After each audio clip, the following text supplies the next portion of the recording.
Telly, smart on a minute, but I can't find the remote control. Jay, smart's on now.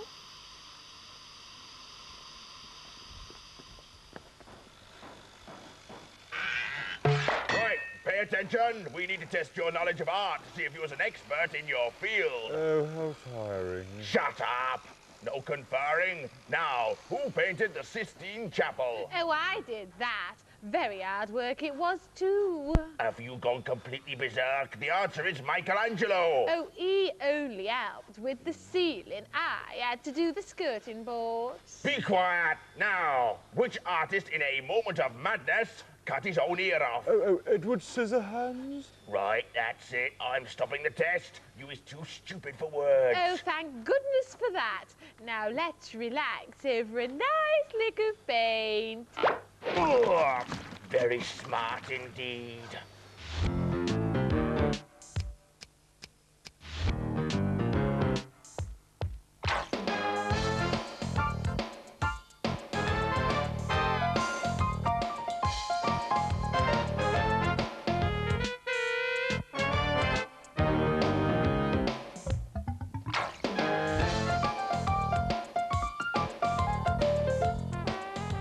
Hello and welcome to Smart. On today's show, Josie. we've got... Josie, look, I think I found the remote control. Hello? Sorry, you're breaking up. I can't hear you. Hello? Hello? Sorry. I think we're going to have to do something about this. What? Oh, excuse me. Hello? Hello?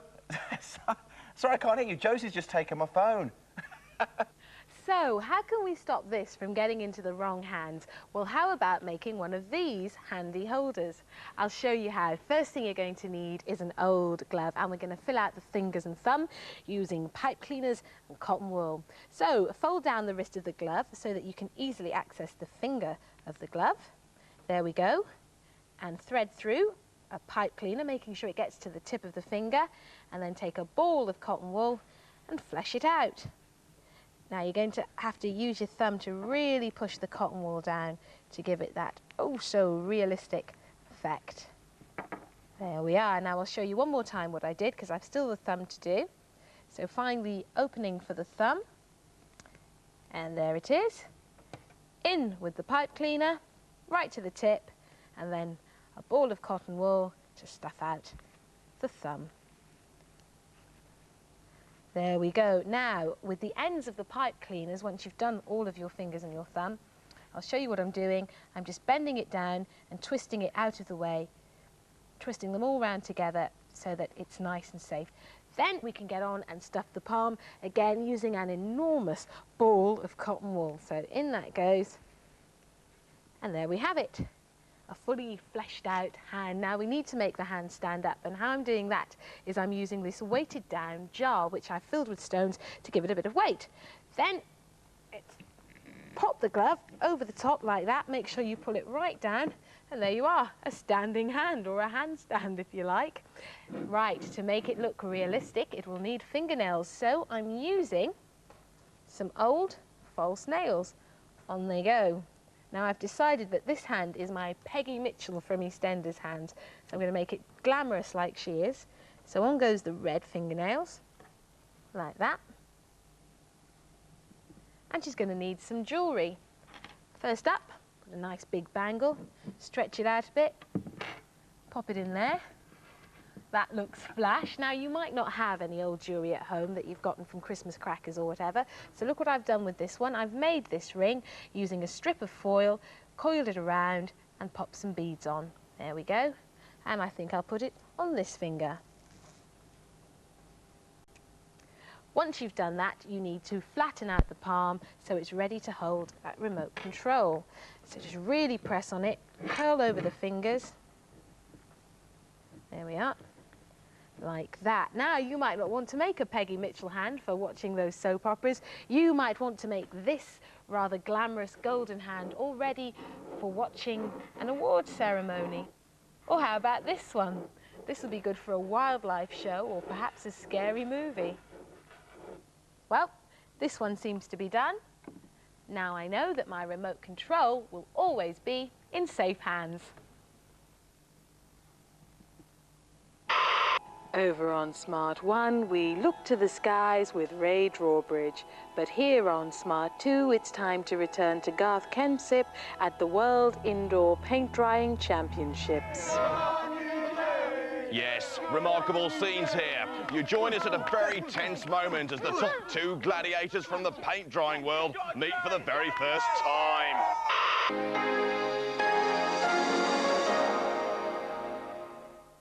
Hello. Well, what a week it's been, starting with Sunday, with gradual outbreaks on Monday, the following day. However, this new pattern has emerged quite recently, which we can take a closer look at. Push 5 pipe cleaners into the fingers and thumbs of an old glove. Use cotton wool to pad out the glove until it looks like a hand. Stretch the glove over the base until it completely covers the jar. Decorate according to personal preference and open out the palm. And now you'll have somewhere handy to keep your remote control. And the outlook for the rest of the day? Well, you should stay quite good for the Indoor Paint Drying Championships and many more. Oh, and Burridge is using an artificial drying technique. And yes, the referee spotted it. So Burridge on a yellow card. Gripping stuff.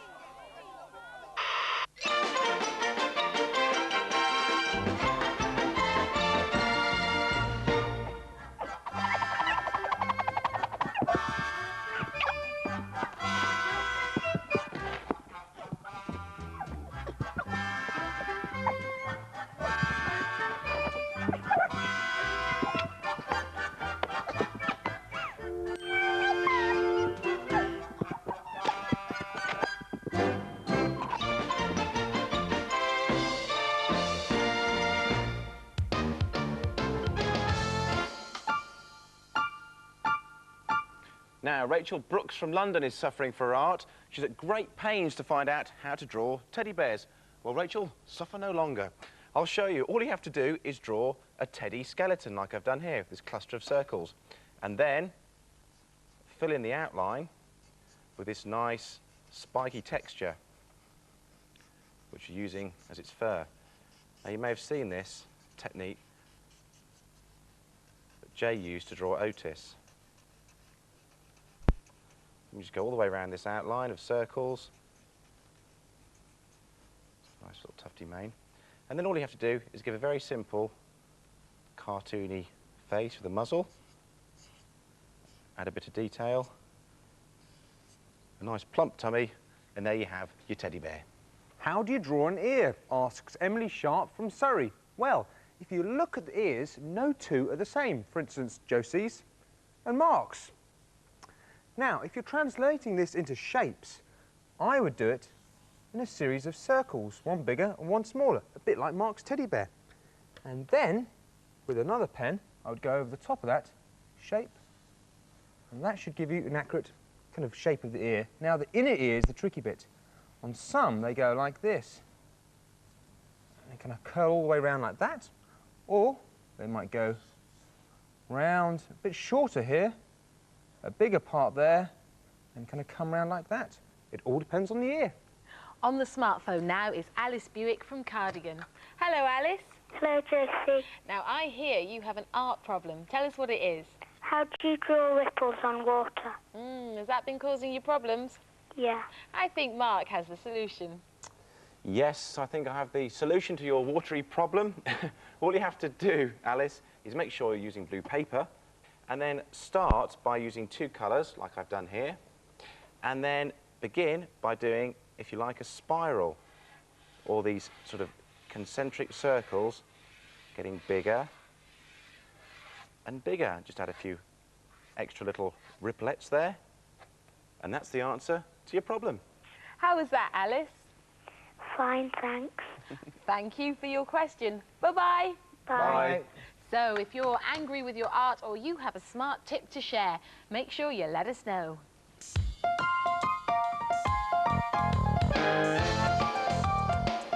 Time to step into your art world now with a walk around the gallery.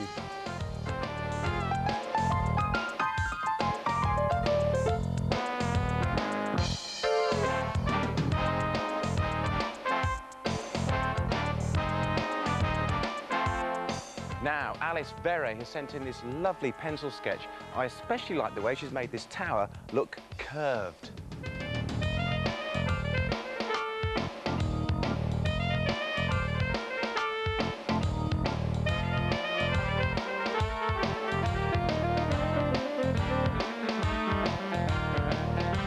Liam Shears has made this collage by cutting up one picture and making a new one.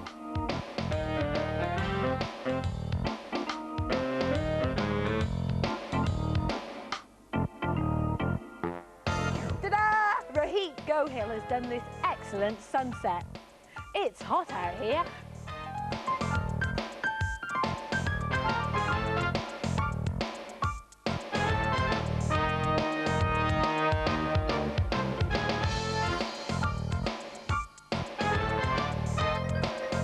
Smart sketchbooks are on the way to all our featured artists. Sadly, we can't return your artwork, but if you'd like to see your work in the gallery, then look out for the address at the end of the programme.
6,243 pencils to make up the Mona Lisa, perhaps the best-known portrait of all time. Now, portraits are the subject of this year's special Smart competition, and we'll be asking you to send your portraits. Details in a moment. But what is a portrait? Well, if you look the word in a dictionary, it says, likeness of person or animal made by drawing, painting or photograph. Thank you. Now, this is Manchester City Art Gallery, which has a great selection of famous portraits, a good place for inspiration. Let's take a look. This magnificent building was designed in 1824 by Charles Barry, who incidentally went on to build the Houses of Parliament. It became the city's art gallery in 1882 and houses a collection of over 2,000 portraits. To tie in with the Smart competition, the City Gallery here in Manchester is preparing a special exhibition to show a whole range of styles of portraits. Let's take a quick look.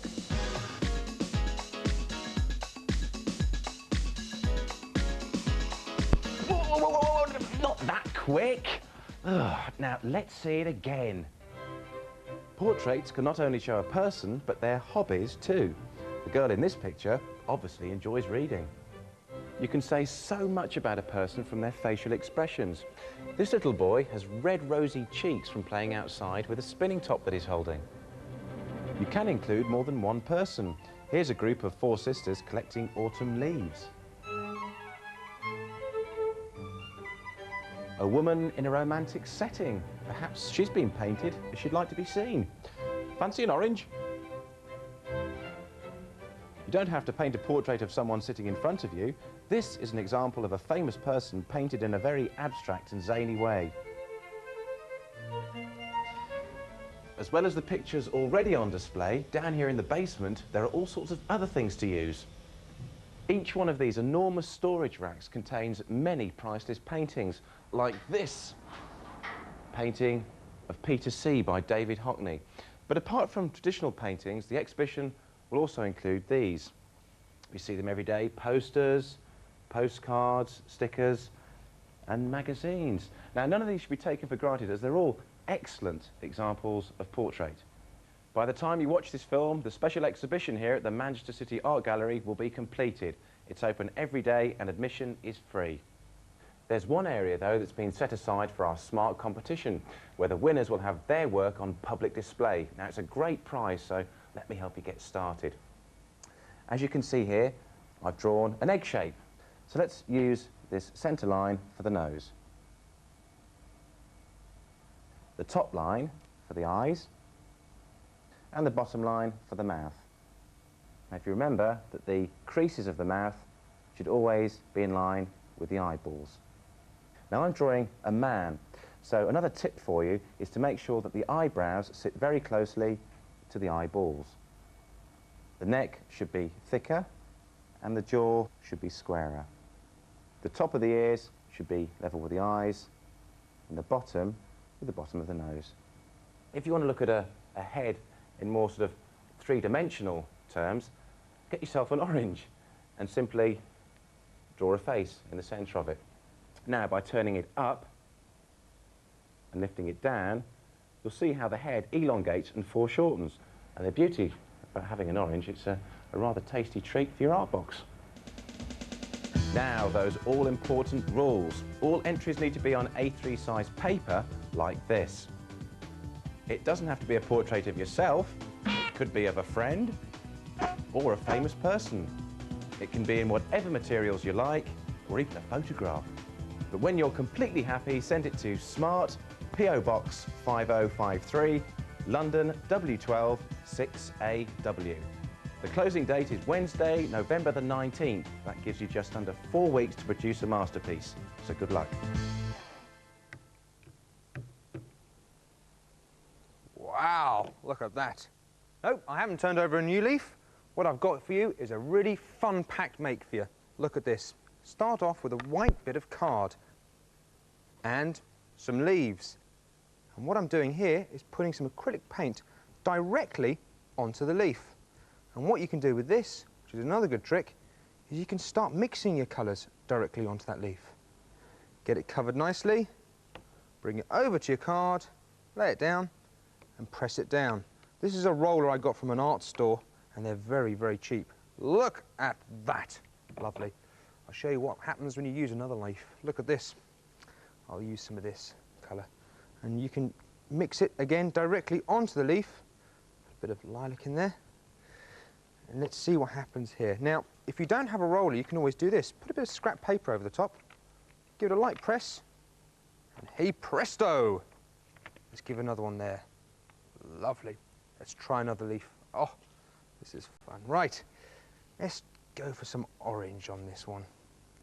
And you can just keep using the leaves over and over and over and over again and experiment, have fun. Look at the different prints different leaves make. Let's give one of these there and one there. Lovely. Now if you notice, I'm leaving a lot of gaps here and just leaving the ribs of the leaves. The best way of explaining that is to show you another one. Look at this. White bit of card, if I grab a leaf and paint white paint on it. Here we go. In fact, I can do a quick little trick here.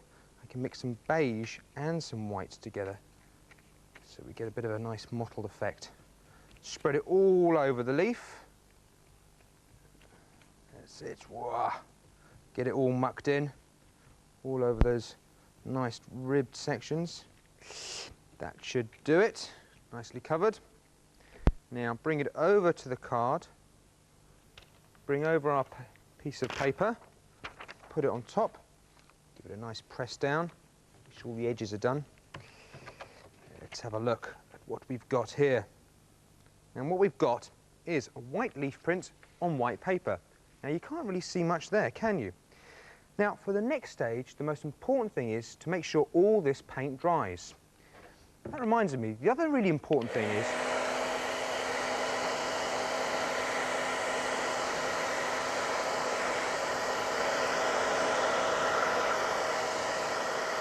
and if you remember that, you'll go far in life.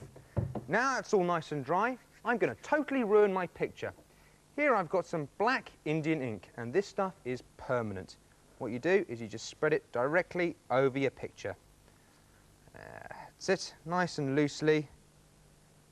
Get it nice thin coat. We don't want to splodge too much of this stuff on. A little bit in the middle there. Lovely. Let's ruin our next picture. Come here. Now, I'm leaving the edges nice and kind of blank. I think it kind of gives a nice border there. Let's spread it all in. Ah, yes, that's what I like to see, a nice ruined picture. Yes, I've gone completely mad. Right, now, it only takes a moment or two for this stuff to dry because I'm going to be bringing it over here to give it a good wash. Yep, I'm mad. Just look at this.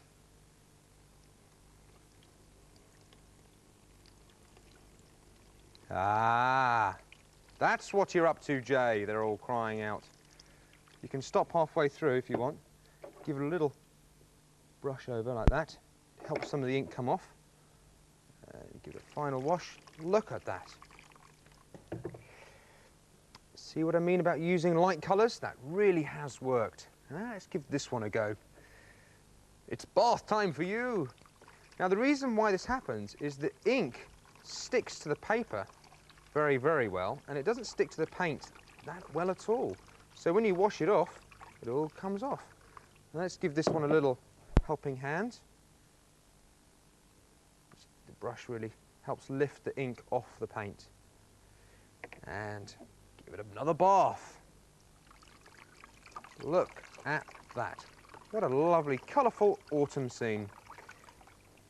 And this card is so heavy, it shouldn't wrinkle up too much and should dry quite flat. I think I'll leave it at that.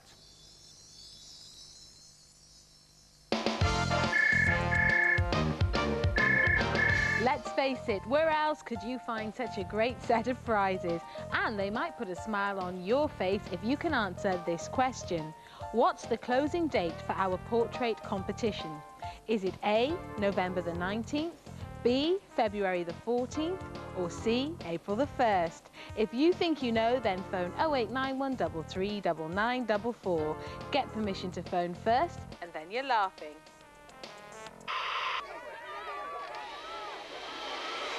Oh, and he's done it again. Brind has gone berserk. He's got to go. What was he thinking? The answer is, I don't know. Oh, we don't want to watch this rubbish. But it's the final of the Indoor Paint Drying Championships. But I want to watch the end of Smart. Oh. No.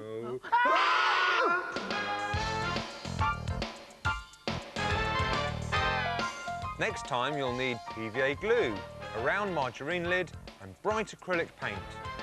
And if you'd like a fact sheet or have a Smart tip for us, then write to Smart, PO Box 5053, London W12 6AW.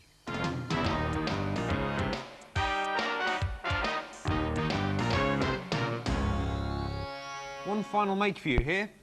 I'm rubbing an old household candle on a plain bit of paper to give you a nice good coating of wax. And once you've done that, find yourself a nice image in a newspaper. I've got a good one here. Put your paper on top of it, and with the heavy end of a good glass, give it a nice, good, solid rubbing. And when you've finished doing that, you should get yourself a very good mirror image. Chance to see your own artwork in print. Go on, give it a go.